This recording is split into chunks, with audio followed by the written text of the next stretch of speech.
اللہ تعالیٰ فرما رہے ہیں ظہر الفساد فی البر والبحر بما کسبت ایدی الناس لیذیقہم بعد الذی عملوہ لعلہم یرجعون، کہ فساد اور کرپشن اور ایکسپلائٹیشن پھیل گئی خشک زمین پہ بھی اور دریاؤں اور سمندروں میں بھی، یعنی کہ پورے گلوب کا کوئی ایسا پارٹ نہیں ہے کہ جو انسانوں کی وجہ سے فساد کے اندر، کرپشن کے اندر پھیل نہ گیا۔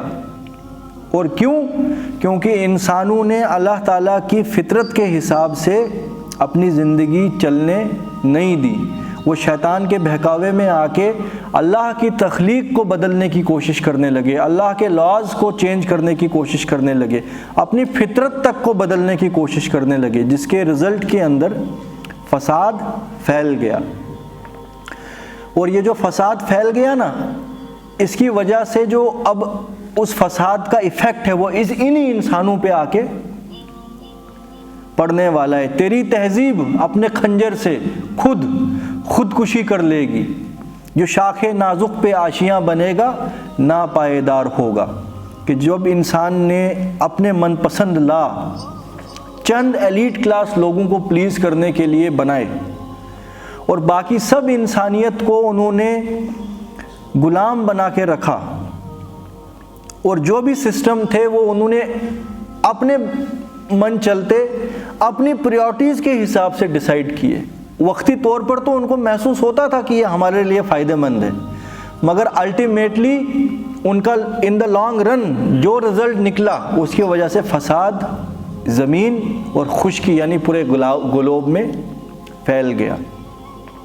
اب جب فساد پھیلتا ہے تو خالی اس کے اندر وہ نہیں پھنستے ہیں کہ جنہوں نے پھیلایا ہوتا ہے، یا خالی وہ نہیں پھنستے ہیں کہ جن کو ایکسپلائٹ کیا جا رہا ہوتا ہے، پھر تو گردابے میں سارے آ جاتے ہیں، فساد پھیلانے والے بھی اور جن کو انہوں نے ایکسپلائٹ کیا ہوتا ہے وہ بھی، بچنے والا کوئی نہیں ہے۔ جب نیوکلیر بم پھٹتا ہے اس وقت پھر وہ نیوکلیر کلاؤڈ یہ نہیں دیکھے گا کہ یہ رئیس کا کیپٹلسٹک کا علاقہ ہے اور یہ غریب کا علاقہ ہے، اس وقت تو وہ چاروں طرف اس کے اثرات جائیں گے۔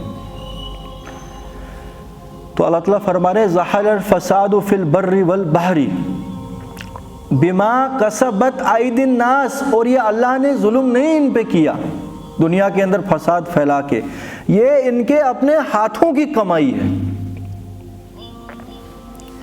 لیذیقہم بعد الذی عملوہ، تاکہ ان کو اللہ مزہ چکھائے اس میں سے بعض چیزوں کا جو برے کام یہ کرتے تھے، لعلہم یرجعون، اور شاید کہ کچھ لوگ ہوں ان میں سے کہ جو ابھی بھی توبہ کر لیں پھر اور جو اللہ کی طرف رجوع کریں۔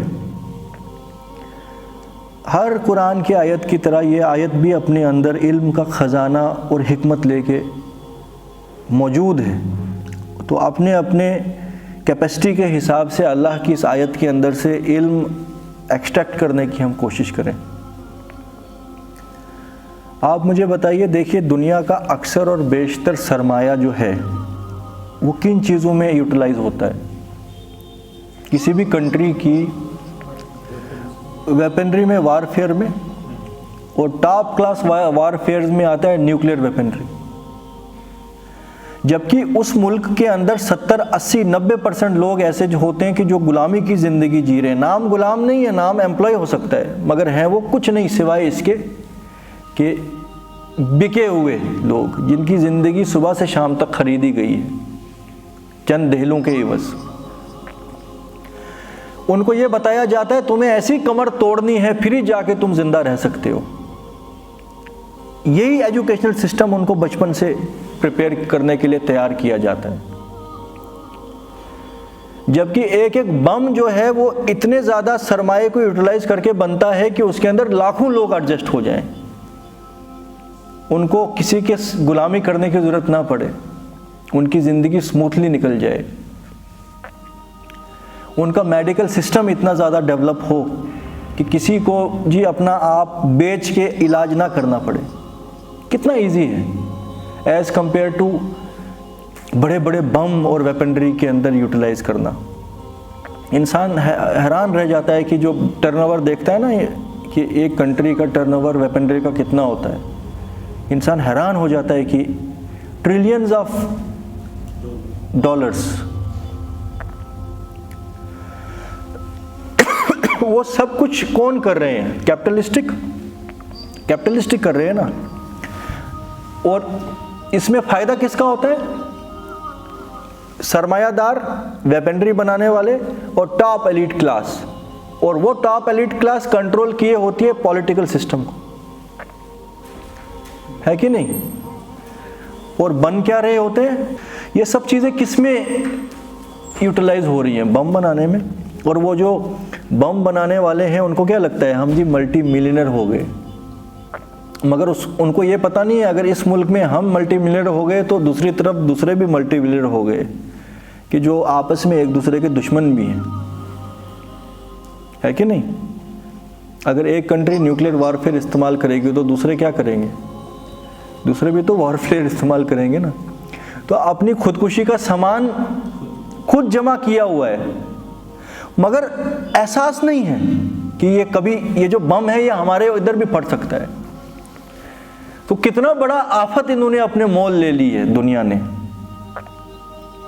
مگر اگر انہوں نے اللہ کے حساب سے سسٹم اپنے چلائے ہوتے، کفایت کی ہوتی غریبوں کی، اور سوشل ویلفیئر ویسے کیا ہوتا کہ جیسا کرنے کا حق تھا، اور پوری دنیا کے اندر امن اور شانتی پھیلی ہوتی، پھر کس کی زندگی آسان ہوتی؟ انسانوں کی. تو مگر یہ لوگ جو ہیں یہ اپنے لیے خود جو ہے قبر کھود رہے ہیں، اور اس قبر کھودنے کی لپیٹ میں پھر ہر کوئی آ جائے گا، بچنے والا کوئی نہیں. آپ یہ اس اینگل سے سمجھ پا رہے ہیں کہ اپنے ہاتھوں کی کمائی کی وجہ سے. اور اس میں فردر آپ یہاں سے آ جائیے اب سورۃ بنی اسرائیل، سورۃ الاسراء آیت نمبر 58. اللہ تعالیٰ کیا فرما رہے ہیں؟ وَإِن مِّن قَرْيَةٍ إِلَّا نَحْنُ مُهْلِكُوهَا قَبْلَ يَوْمِ الْقِيَامَةِ. اور ایسا کوئی شہر یا بستی باقی بچنے والی نہیں جس کو ہم قیامت سے پہلے ہلاک نہ کر دیں. ہلاک یعنی ختم کر دیں. او معذبوها، یا ان کو ایک عذاب دیں، عذاباً شدیدا، ایک شدید ترین سخت عذاب. کان ذالک فی الکتاب مستورا، یہ اللہ کے یہاں بات درج ہو چکی. اب اس کو آپ اس آیت کے ساتھ جب لنک کریں گے کہ زمین میں جو فساد پھیلا، یہاں پہ اگر آپ کو کوئی ڈاؤٹ یہ رہے کہ اللہ کی کتاب کے اندر یہ چیز آلریڈی فکسڈ ہے، تو یعنی اللہ انسانوں کو عذاب دے گا ساروں کو ایک ساتھ، ہے نا. مگر دے گا کیوں؟ اللہ ظلم کرنے والا نہیں، ان کی اپنی کمائی کے عوض جو ہوگا سو ہوگا. کیونکہ فساد جو ہے زمین کے اندر پھیل گیا. ایلیٹ کلاس کو اپنے الو سیدھے کرنے ہیں، ان کو اپنے آپ کو ڈیفینڈ کرنا ہے، ان کو اپنی پریورٹیز جو ہیں سب سے آگے وہ رکھنی. عام عوام کو تو مینیپولیٹ کر لیں گے، مگر وہ جو شاخ نازک وجود میں آئے گی وہ کیسے سٹیبل رہ سکتی ہے؟ سٹیبل تو بس حق رہ سکتا ہے. وَقُلْ جَاءَ الْحَقُّ وَزَهَقَ الْبَاطِلُ إِنَّ الْبَاطِلَ كَانَ زَهُوقًا. اے نبی ان سے کہہ دو حق آ چکا اور باطل چکنا چور ہو گیا. اور یہ جان لو باطل سٹیبل نہیں رہ سکتا زیادہ دیر. تو جتنے بھی تگڑم انہوں نے کیے ہوں، آخرکار یہ شاخ نازک پہ جو آشیانہ ان کا ہے نا، یہ خود یہ، اور اس کو تباہ کرنے کے لیے انہوں نے ریسورس جمع کر کے رکھا ہے، اب خالی بٹن دبانے کی دیری ہے. عام عوام کیوں ماری جائے گی؟ سوال یہ بنتا ہے نا. تو اس کا جواب یہ بنتا ہے عام عوام کر کیا رہی تھی؟ مین میجورٹی میں تو عام عوام تھی نا، جو غربا تھے، جو ہینڈ ٹو ماؤتھ تھے. وہ کیوں نہیں اپنے دماغ کو استعمال کرتے تھے؟ آج فلسطین میں جو کچھ ہو رہا ہے، ہر کنٹری کے عام عوام کا ایک حصہ نکل کے جلوس نکال رہا ہے، مگر 99% لوگ تو نہیں نا اس میں انوالو ہیں۔ 0.1% لوگ ہوں گے نا جن کی انسانیت جو ہے پروان چڑھ گئی اور وہ باہر نکلے۔ مگر کیا اگر کسی ملک کی عام عوام سٹینڈ لے انجسٹس کے خلاف، ان کو اس میں کوئی شک نہیں ہے بہت ریزسٹنس پیش آئے گا، مگر اگر واقعی وہ سچے انسان ہیں وہ اس ریزسٹنس کو وتھسٹینڈ کر کے سچائی کو امپلیمنٹ کرنے کی کوشش کریں گے، مگر نہیں نا کر رہے ہیں۔ پوری دنیا سن ہے نا، اللہ تعالیٰ نے دکھا دیا نا کہ تم سارے مردار ہو۔ اب اس سے بڑھ کر کیا ڈیمونسٹریشن انسانوں کو چاہیے کہ ہم تو بڑے اچھے جی تھی پھر بھی تباہ کر دیے گئے؟ اس سے بڑھ کر کوئی ڈیمونسٹریشن پاسبل ہے کہ بچوں کے چتھڑے اڑ رہے ہوں اور اس کو براڈ کاسٹ کیا جا رہا ہو، اور کوئی دنیا میں ایسا نہیں ہو کہ جو اس کے خلاف کچھ فرم ایکشن لے سکے؟ باتیں کرنے سے کیا ہوگا؟ باتیں تم بیٹھ کے کرتے رہو صبح سے شام، برائی کو جب تک اپنے ہاتھ سے تم نہیں روکتے ہو۔ انڈیویجول نہیں روک سکتا ہے، مگر پوری کی پوری سٹیٹ مل کے تو روک سکتی ہے نا۔ اور سٹیٹ کا مطلب کیا ہوا؟ وہ کوئی آسمان سے تھوڑی اترے ہیں، سٹیٹ تو انسانوں کے اوپر ڈیپینڈ ہے۔ تو مگر کوئی کچھ نہیں ہے، ساروں کے اپنے اپنے دندے چل رہے، اپنے میٹیریلزم دنیا پرستی کے اندر سارے گرک ہیں۔ تو جس وقت فساد جو پھیلے گا وہ اللہ تعالیٰ کے حکمت کے حساب سے تمہارے ہاتھوں کی اپنی کمائی ہوگی، تو اس کے لیے تیار رہیں سارے۔ اس وقت سرپرائز ہونے کی ضرورت نہیں ہے یہ کیا ہو گیا، ہم تو نماز پڑھتے تھے، ہم تو روزے رکھتے تھے، یہ کیا آفت آ گئی؟ وہ آفت پھر آ کے سب کو اچک لے کے جائے گی۔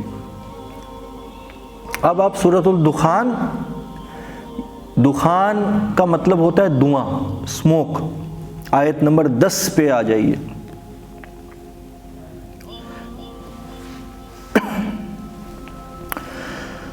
اللہ تعالیٰ فرما رہے ہیں فرتقب، تو انتظار کرو اس دن کا، یوم تأتی السماء بدخان مبین، اس دن کا انتظار کرو جب آسمان ایک ظاہری دھواں لے کر تم پر مسلط ہوگا، یعنی آسمان پہ تمہیں ایک دھواں نظر آئے گا۔ یہ کیا چیز کا دھواں ہے؟ دھواں تو ابھی بھی نظر آتا ہے اسموک کی شکل میں، پر وہ اس طریقے کا عذاب تو نہیں نہ ہوتا ہے جس کی بات آگے ہو رہی ہے۔ یغش الناس، ڈھانپ لے گا، الناس، سنو الناس لکھا ہے، پوری انسانیت کا ذکر ہے۔ الانسان، ال لگا ہے نا، پوری انسان ایز اے اسپیشی کہ وہ ڈھانپ لے گا۔ ھذا عذاب علیم، یہ ہے عذاب دردناک، چکھو مزہ۔ آپ مجھے بتائیے یہ کون سا دھواں ہے؟ اگر یہ کوئی عام دھواں ہوتا وہ بھی مضر ہوتا ہے صحت کے لیے، مگر عذاب علیم نہیں ہوتا ہے۔ یہ کس قسم کا دھواں ہے؟